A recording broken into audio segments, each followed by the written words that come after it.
Hola, hola, con una gran noticia. El martes 27 de febrero del 2024 fue aprobada la ley de trasplante de órganos y tejidos en Guatemala. Ya hay ley en Guatemala para todo esto que desde hace más de 10 años se venía tratando de que existiera. Hoy ya es una realidad. Y por eso la entrevista que hago con la coordinadora de trasplantes, Cindy Ishpankok, antes de que saliera esta magnífica noticia para Guatemala. Pero igual queda en la historia que el Día Mundial del Trasplante fue aprobado aquí en Guatemala esa ley. Así que tengo la alegría de compartir la charla que tuve en la serie Saber Levantarse de Mayra Gabriel con Cindy Ishpankok. Bueno, hoy tengo la agradable suerte de tener a Cindy Ishpankok, coordinadora de trasplantes de Guatemala. Bienvenida, y Cindy, a la serie Saber Levantarse de Mayra Gabriel de temas tabú. Así que, ¿quién es Cindy Ishpankok? Dicen que es mejor que hablen de uno que uno hablar de uno mismo, ¿verdad? Pero en este caso voy a hacer la excepción. Lo que pasa es que yo prefiero que cada quien me diga quién es para no cometer errores, y además creo que cada quien se siente orgulloso de contar sus logros. Claro. Así que, ¿quién es Cindy Ishpankok? Bueno, yo antes que nada quiero agradecerle porque me siento muy contenta de conocer personas con ese entusiasmo con el tema que vamos a hablar hoy, y la verdad es de que me llena de mucho pues sabor en respecto a este tema, ¿verdad? Yo soy la doctora Cindy Ishpankok, actualmente coordinadora de trasplantes del Hospital General San Juan de Dios. Llevo 3 años, con este sería mi 4º año, ¿verdad? Trabajando como coordinadora de trasplantes, o también, como coloquialmente le llaman acá, procuradora de órganos. Okay. Pues yo me fui a formar al extranjero, ¿verdad? Fui a hacer el máster Alianza Internacional de Donación de Órganos y Trasplante en la Organización Nacional de Trasplantes en España. Estuve ahí. ¿Tú te graduaste como médica y cirujano aquí en Guatemala? Exactamente, sí. Ok. Luego estuve un tiempo allá, y cuando regresé, luego también me fui a especializar en México, en el Centro Nacional de Trasplantes de México, avalado por la UNAM. Ahí tuve la dicha de conocer a personas increíbles, amantes y apasionados en el tema de la donación de órganos y trasplante, y me permito decir que ahora son mis amigos, ¿verdad? He compartido con ellos tanto vía telefónica como personalmente, y los llevo en mi corazón. Pues yo inicié con el amor al tema de la donación de órganos porque cuando yo era estudiante hice un electivo, que es una rotación que la universidad nos permite para poder rotar en algún área específica de nuestro gusto en cualquier hospital, ya sea nacional o internacional.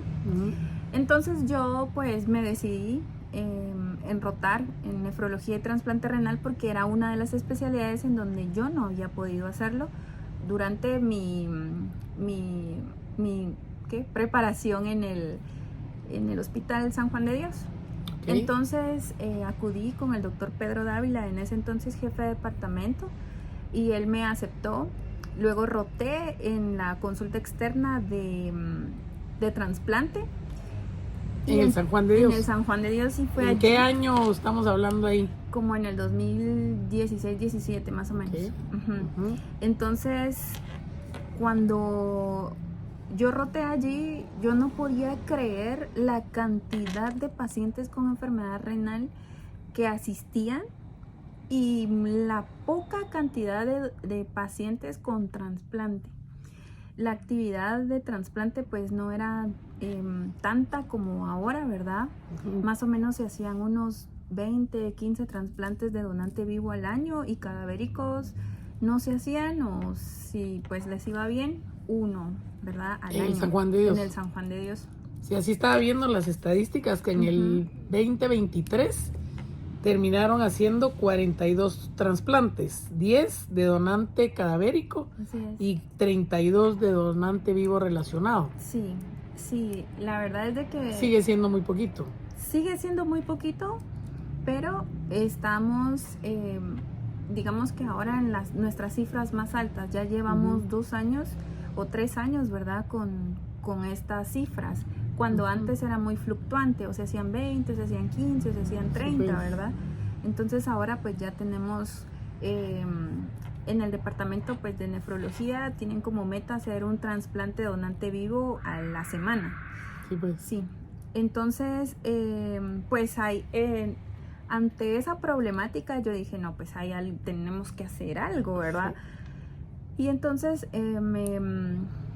me puse a buscar información sobre la donación de órganos en Guatemala y no encontré información sobre la donación de órganos. No encontré absolutamente nada y yo dije, aquí tengo que hacer algo. Bueno, ya estaba ahí el doctor Rudolf García Galón en el San Juan de Dios, el doctor Toledo. Pero para ese entonces yo todavía era estudiante, entonces, entonces pues yo no tenía el gusto de conocerlos. Bueno, luego pues me quedé con esa inquietud y empecé a averiguar y luego pues me decidí a hacer la tesis en trasplante. Mi tesis fue diabetes de nuevo inicio en pacientes post-transplantados. Y luego pues se me dio la oportunidad de ir a México para publicarla en la revista de trasplantes de México y presentarla en un congreso. ¿Por qué de diabetes? ¿Por qué de diabetes? Porque pasa de que a los pacientes con trasplante pues ellos requieren de por vida, se podría decir así, un medicamento que son los inmunosupresores. Entonces, en algunos pacientes que no tienen antecedentes de diabetes, dependiendo, ¿verdad?, de la dosis, y pues estos pueden desarrollar diabetes de nuevo inicio, derivados del medicamento. Entonces yo hice una serie de casos, ¿verdad?, en donde pues varios expedientes encontré únicamente 12 casos. ¿De cuántos? De 180 pacientes que revisé, habían 12 casos, ¿verdad? Entonces, pues no era mucho, pero sí existía. Hubo información. Entonces, eso fue lo que me hizo poder presentar mi tesis en Mérida, Yucatán. Ahí fue donde conocí al doctor García Galón. Creo que antes ya lo había conocido porque yo llegaba a Donorem, ya luego de haberme graduado, llegaba como médico, había llegado a Donorem, al Hospital San Juan de Dios, porque el doctor Toledo me presentó a Dorian Toledo, su hijo, que en ese entonces pues estaba encargado de los procesos. Yo llevaba ya como una idea de lo que quería hacer, un proyecto, ¿verdad? Mi proyecto pues se llama Daré Guatemala, en el cual pues como un año después, 6 meses después, después de regresar de España. ¿Estamos en qué fecha? Ya estamos en el 2020. Pues ya lo presenté a la dirección del Hospital General San Juan de Dios y gracias a Dios pues fue aprobado. Ahí es donde empezás a ser coordinadora. Ahí fue donde yo pues ya me contrataron como procuradora. ¿Cuál es la diferencia entre procuradora y coordinadora? Creo que es nada más el término. Sí, es el término nada más. Por ejemplo, en España le llaman coordinadores de trasplante, en México coordinadores de donación y en Guatemala procuradores de órganos, pero es tal vez el término porque procurar es la acción, ¿verdad? Y tal vez el nombre pues como concreto es coordinador. Sí.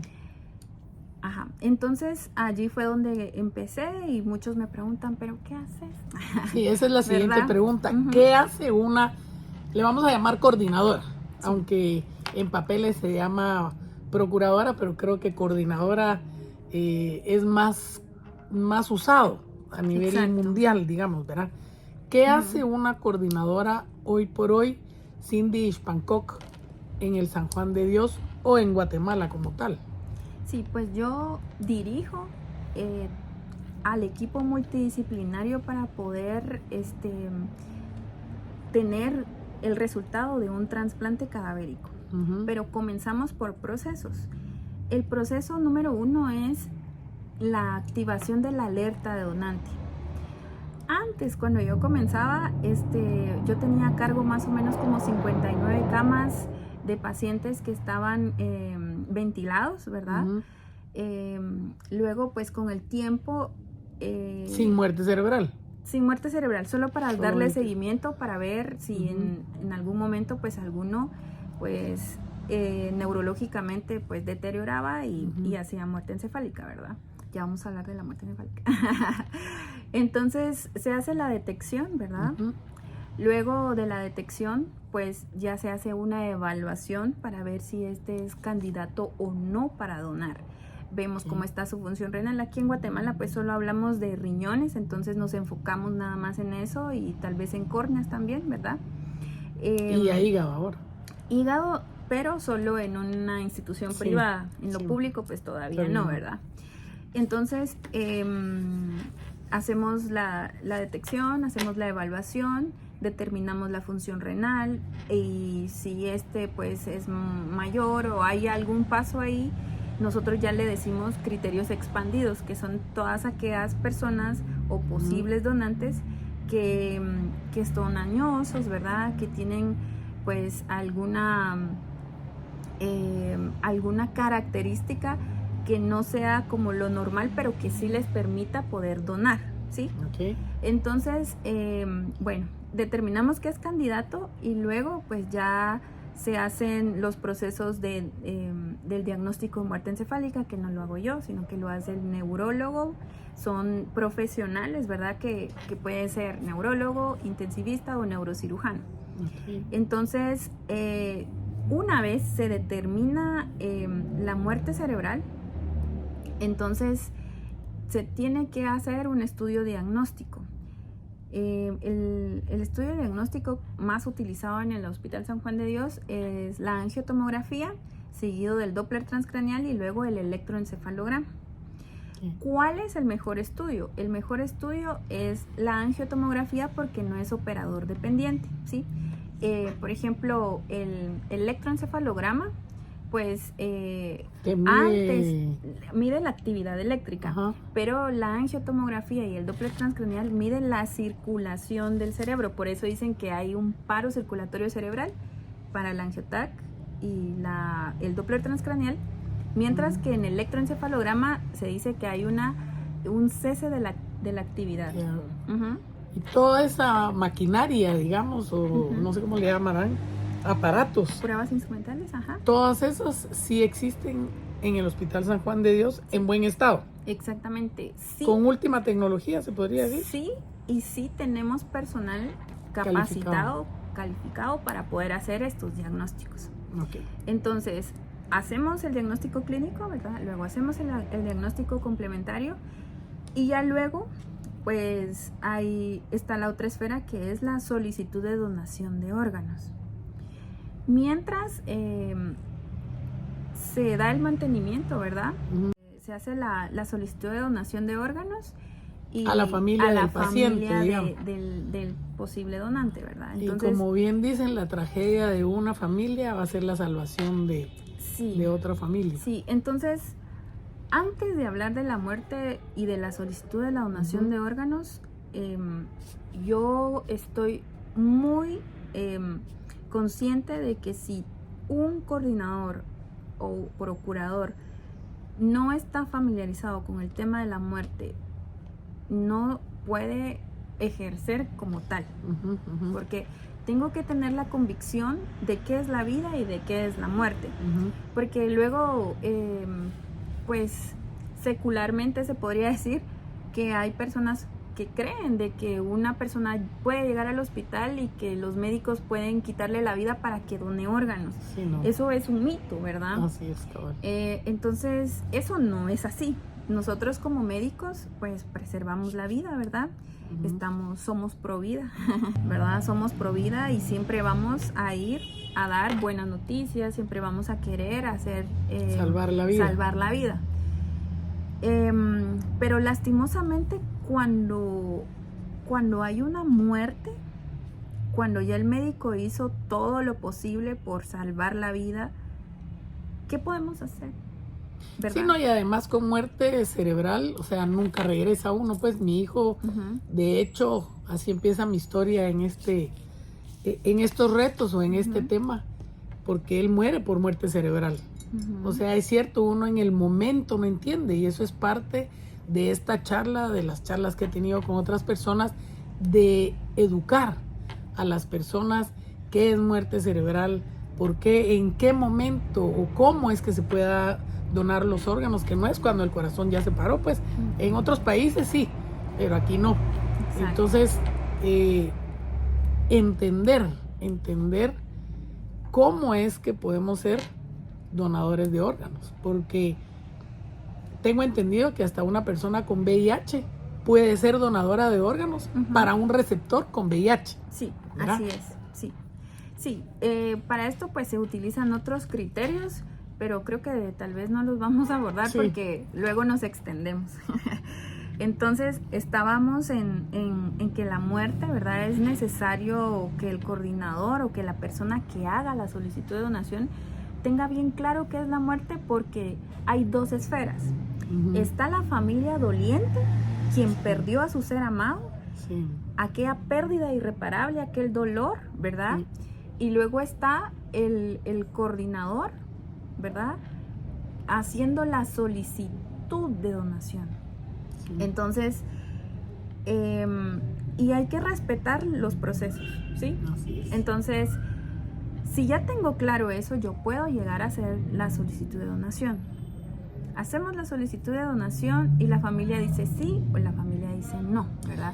Entre paréntesis, digamos, me imagino que has tenido varios síes y posiblemente varios noes. ¿Cuál sentís tú que es tu mayor mensaje de los que dicen no? ¿Por qué? Sí, primero que nada es completamente respetable la decisión, ¿verdad? Del no, porque muchas veces ha sido por por cuestiones culturales, ¿sí? Por cuestiones culturales religiosas, podemos decir así. Esas dos. Segundo, derivado de lo primero, es que las personas a veces no logran creer que su familiar ya está muerto. Porque el corazón está funcionando. Entonces, aunque uno pues les explique, les compruebe, ¿verdad? Haga pues la evaluación con ellos, ¿verdad? No se logra entender que el familiar pues ya falleció, ¿verdad? Legalmente pues ya es considerado como un cadáver, pero se aferran a que pueda despertar.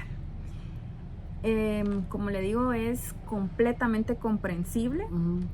Yo le puedo asegurar que no hay nivel académico para esto, porque tanto como una familia sin un nivel académico muy alto, pues me puede decir que no, y también hay familias que también, se ve que tienen un nivel académico más alto, incluso médicos, ¿verdad?, que dicen que su familiar pues puede despertar. Sí, pues, o sea que lo que estamos haciendo ahorita, que es educar, ¿verdad? Para que podamos entender o que vengan más preguntas de las personas que están, como quien dice, en cero sobre este tema, puedan ir poco a poco aprendiendo para entender, porque uno nunca sabe cuándo le puede tocar a uno esa decisión de donar los órganos de un ser querido o de uno mismo, pues, y que los familiares de uno sepan. Por eso dicen, yo soy donador de órganos y mi familia ya lo sabe. Apoye usted también. Sí, por favor, apóyenos. tenemos una lista de espera muy larga. De riñón, ¿como cuánta De es la riñón. lista de Más ahí de en el San Juan? 150 personas tal vez, y en su En San mayoría Juan de Dios. son O positivo. Sí, pues, aparte el Ix tiene, aparte el Roosevelt tiene. Exacto. Sí, pues. Sí.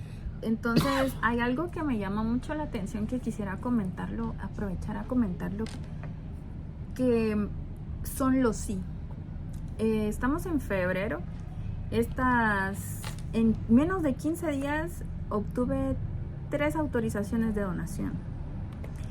Entonces, de estos 3 sí, es increíble.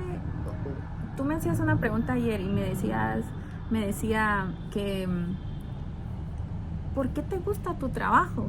Ajá. ¿Verdad? Uh-huh. Entonces, me gusta mi trabajo por la bendición que me dejan los familiares de los donantes.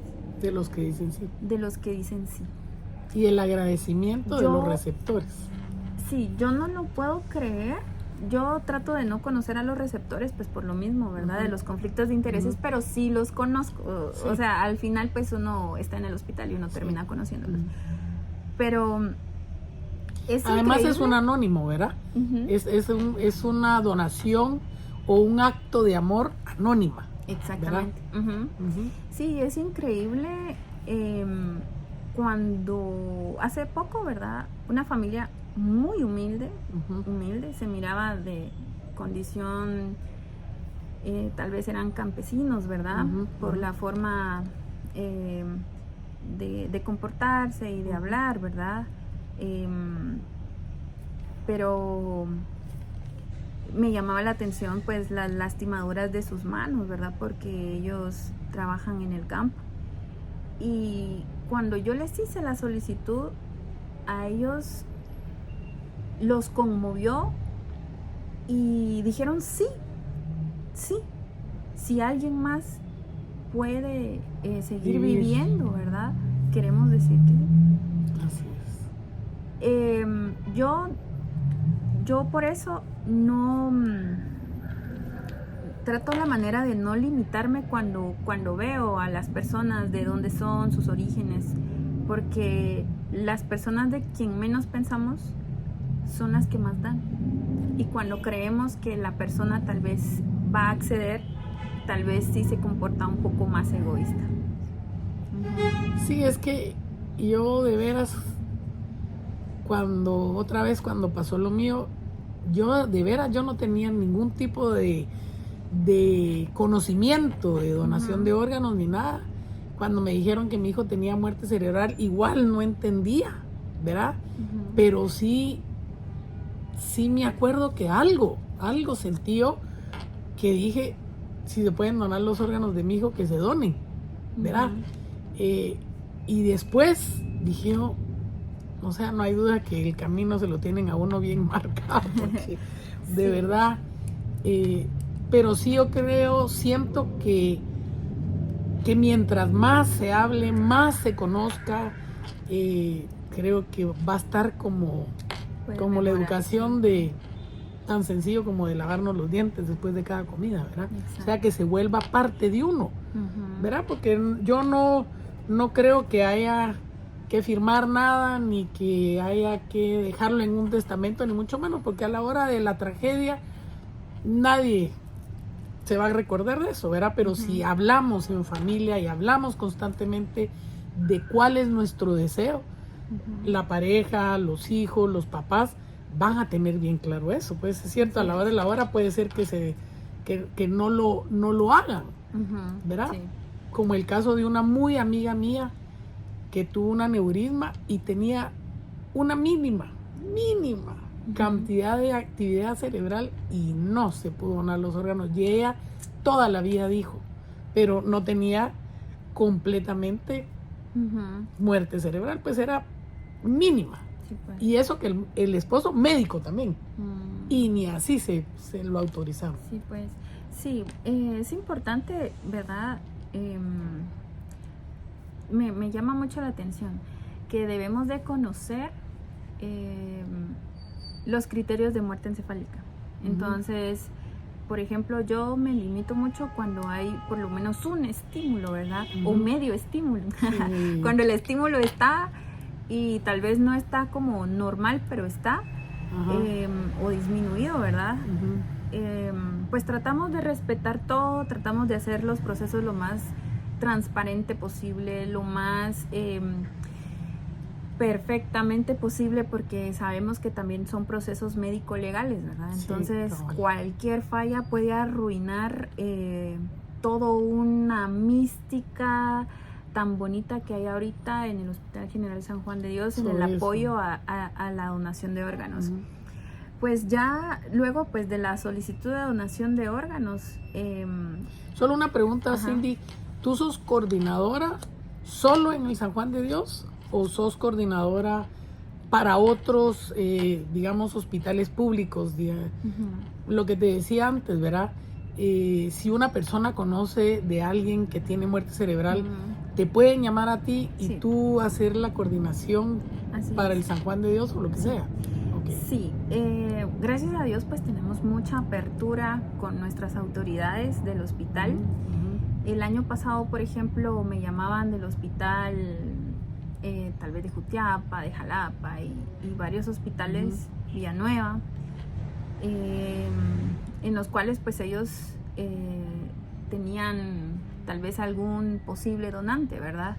Entonces ellos pues se comunicaban conmigo y ya los familiares pues hacían las gestiones, ¿verdad? Para poder hacer el traslado, porque lamentablemente no se puede llegar a ese hospital porque el hospital no cuenta con recursos para poder hacer un trasplante o un explante. Entonces necesariamente pues sí hay que trasladar al paciente al Hospital San Juan de Dios, porque no es solo de decir sí, ¿verdad? Sino que, por ejemplo, en el hospital de Villanueva hubo un caso en el cual la familia quería donar, se hizo el traslado, pero lamentablemente al final ya no se pudo donar porque encontramos pues ahí una contraindicación médica que nos impedía hacer el trasplante. Entonces, de extraerle a este paciente que había donado. Sí, de que quería ser donante. Sí, pues. Entonces, luego... Y una pregunta solo para información del que nos está escuchando. Cuando tú decís hay que trasladar al paciente, ¿quién corre con esos gastos? Porque también hay que ser realista, pues, ¿verdad? Porque no pueden ir los médicos de aquí al lugar a hacer la extracción y regresar con el órgano. Sí, en este caso, pues, el paciente era de Villanueva, ¿verdad? Entonces, la ambulancia venía del hospital de Villanueva para el Hospital San Juan de Dios. Pues, nunca me ha pasado que me han llamado de un hospital privado, ¿verdad?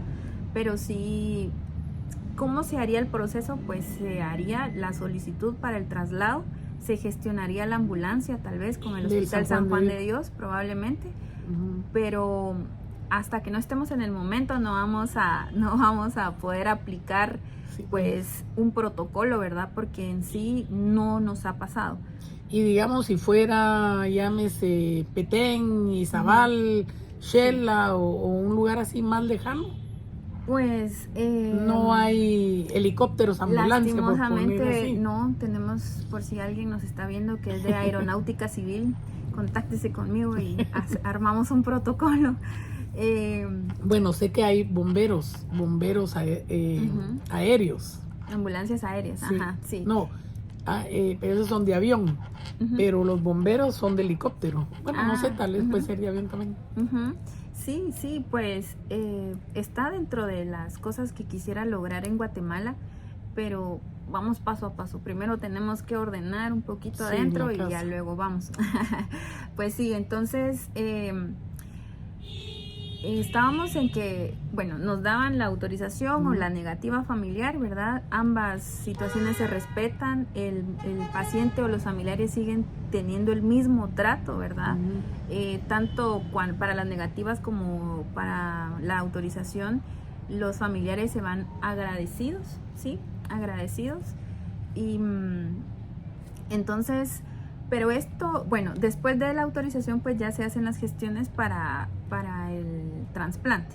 Ya se gestiona con sala de operaciones, con anestesia. Eso con lo haces tú también. También. para ya especificar la hora del trasplante. Pero para todos estos 3 pasos que parecen tan sencillos, ¿verdad? Hay un complejo equipo multidisciplinario que de verdad, si no me echaran la mano, esto no sale adelante.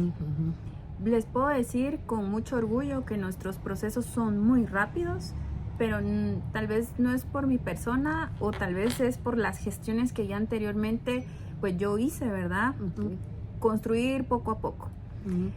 Yo me siento muy orgullosa de mi equipo de trabajo.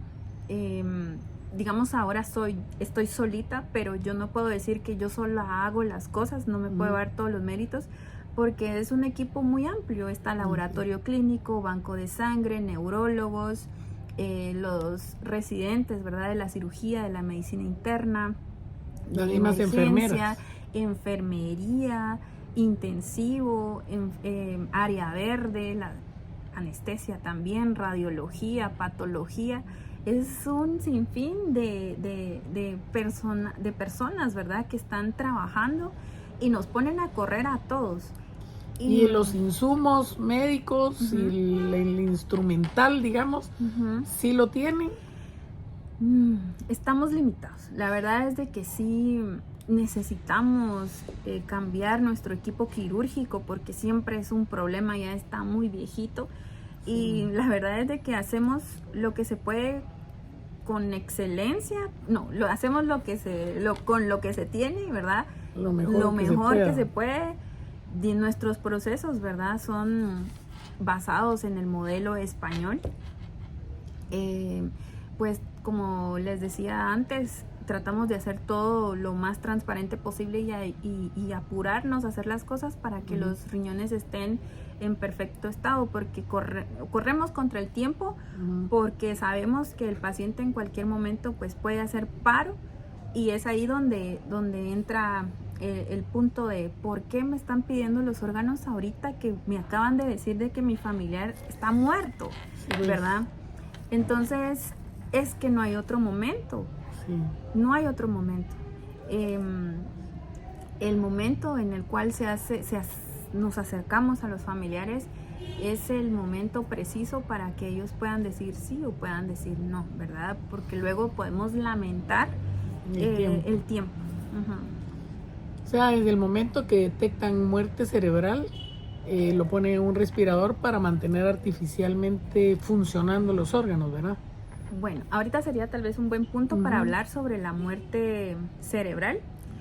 ¿Encefálica y cerebral es lo mismo? Es lo mismo. Cerebral es lo coloquial y lo científico el término médico correcto es muerte encefálica. Aquí vamos a hablar de cerebral porque somos coloquiales. Okay. Entonces, aunque en las traducciones de los libros de inglés a español es muerte cerebral, ¿verdad? Pero bueno, ¿qué es la muerte cerebral? La muerte cerebral es el cese irreversible de las funciones tanto de la corteza cerebral como del tallo cerebral. El cerebro tiene 2 componentes, los hemisferios cerebrales, el derecho y el izquierdo, y el tallo cerebral, ¿verdad? Que es el que los une. Bueno, entonces, ¿qué nos indica que hay muerte cerebral o encefálica? Yo se los explico así a los familiares, esos son mis términos, coloquiales. Ajá. Y ¿cómo es que se dice de los derechos reservados? Porque es mi técnica. Entonces yo les digo, hay reflejos de vida, ¿sí? Para decir los reflejos de tallo, ¿verdad? Sí, pues. Entonces, por ejemplo, si yo me estoy cepillando y por alguna razón yo coloco el cepillo muy, muy atrás de la lengua o por el paladar, mi reacción es vomitar. Una arcada, ¿verdad? Como la sensación de vomitar. Ajá. Si yo vengo y quiero como puyar el ojo, lo que voy a hacer es cerrar el ojo, ¿verdad? Sí. Si yo pongo una luz en mi pupila, la reacción de la pupila es que se hace grande o se hace chiquita. Cuando hay luz se hace chiquita y cuando no hay luz se hace grande, ¿verdad? Y luego también, por ejemplo, si yo si yo me atraganto con un poquito de agua, una Sí, que se migajita de queda, algo. que se va por otro lado. Ajá. ¿Y qué pasa? Empezamos a toser, Sí. ¿verdad?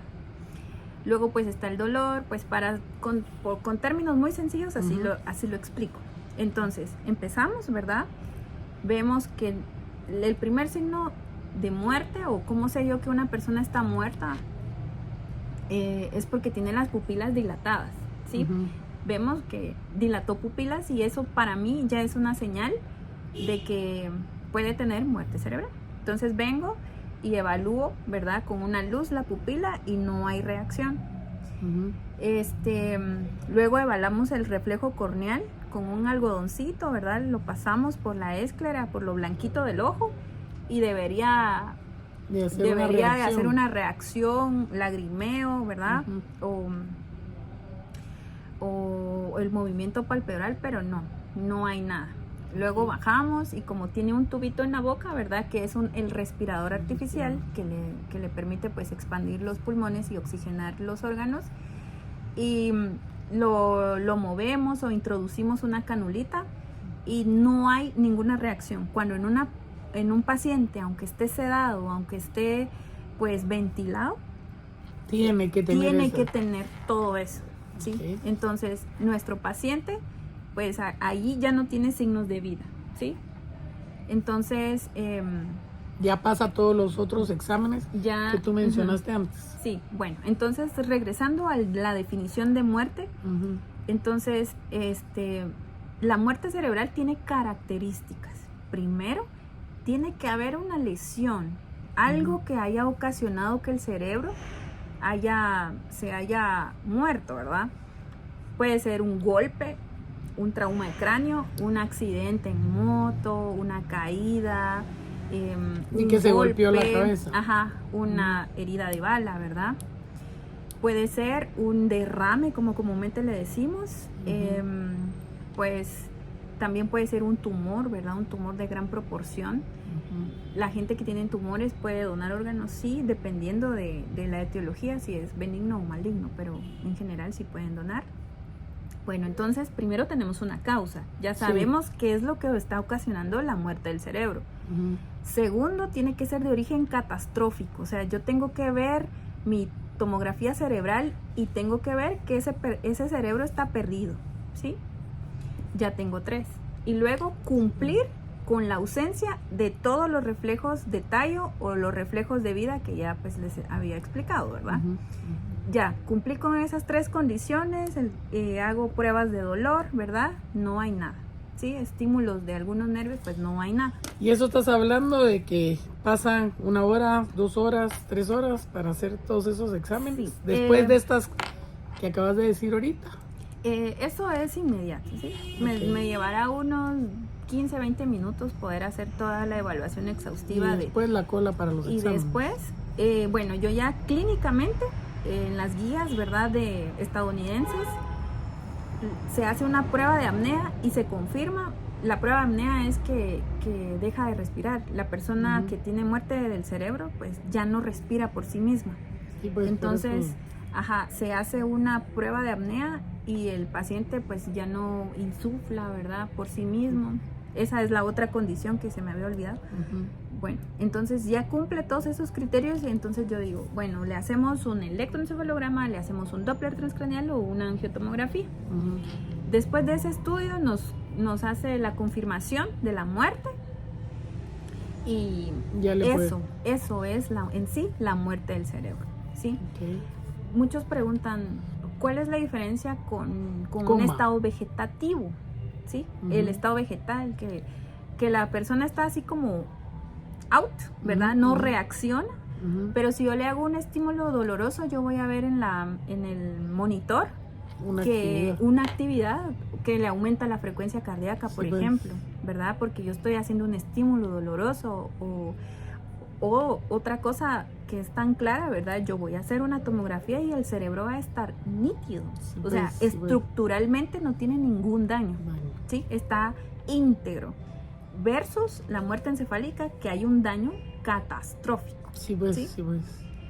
Y el coma, sí uno regresa. En el coma uno sí puede regresar por lo tanto estar en coma no es donador de órganos. No ¿Verdad? es donador No, de órganos. porque no. ahí sí tu cerebro sí está funcionando. Exactamente. ¿Verdad? Ajá. Hay casos, por ejemplo, en el cual pues había una persona que tenía todos los signos clínicos de muerte, pero él tenía un infarto en el tallo, en el cual pues sí cumplía, ¿verdad? Pero cerebralmente, estructuralmente no lo cumplía. No pudimos tomar ese caso porque las guías en las cuales nos basamos pues no nos lo permiten, aunque en Uruguay y Argentina sí toman estos casos. Porque Sí, de pues todas van formas, más adelantados además. porque de todas formas van a fallecer, o sea, Sí. es una condición irreversible que lleva de todas formas a la muerte. Sí, pues. Sí, entonces sí se hace una evaluación exhaustiva, ¿verdad? Para poder determinar. La muerte cerebral es igual a muerte. ¿Hay edad para donar? Sí. La edad puede ser desde los 2 años hasta los 60, 55 años, dependiendo, ¿verdad? Después de esa edad, pues ya se toma como criterios expandidos. En Italia, una noticia el año pasado de que una persona de 100 años donó sus riñones y su hígado. Sí, Ajá. es que, digamos, siento yo que una persona puede tener 100 años, pero con el funcionamiento de sus órganos de 40, 50. O una persona puede tener 40, 50 años con un funcionamiento de 100. ¿Verdad? Entonces creo que es el criterio pues tuyo de los médicos que revisan eso, que al final van a decir sí o no. Exacto, ¿verdad? Y además es como, se toma la compatibilidad por edades, ¿verdad? No le vamos a poner un riñón de 60 años a un niño de 7, 10 años, porque de todas formas morfológicamente es un riñón muy grande. Sí, pues esa era la otra pregunta. ¿Cómo va? Ya tengo al paciente que va a ser donador. ¿Cómo elijo entre esos 100 y pico quién es compatible con él? O sea, ¿es la sangre? ¿Es el tamaño del órgano? ¿Qué es? ¿Cómo funciona? Sí, se hace por compatibilidad. Se realiza un estudio de histocompatibilidad dependiendo del tipo de sangre, si es A positivo, B positivo o O positivo, ¿verdad? Hace poco nos pasó de que teníamos un donante A positivo, pero no teníamos receptores. A positivo. A positivo, entonces, pero ahí se pierde. Se pierde, porque también era un paciente añoso y tenía que ir a un paciente añoso.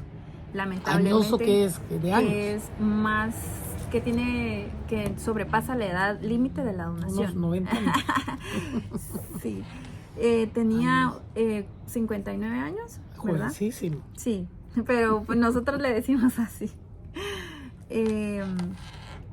Entonces, lastimosamente, pues en este caso no se pudo hacer el trasplante, ¿verdad? Y no habían, digamos, en otros hospitales públicos como para decir, miren, tenemos a este candidato. Nuestro otro hospital es el Hospital Roosevelt, ¿verdad? Trabajamos en conjunto. Cuando pues, no tenemos receptores, pues lo llamamos a ellos.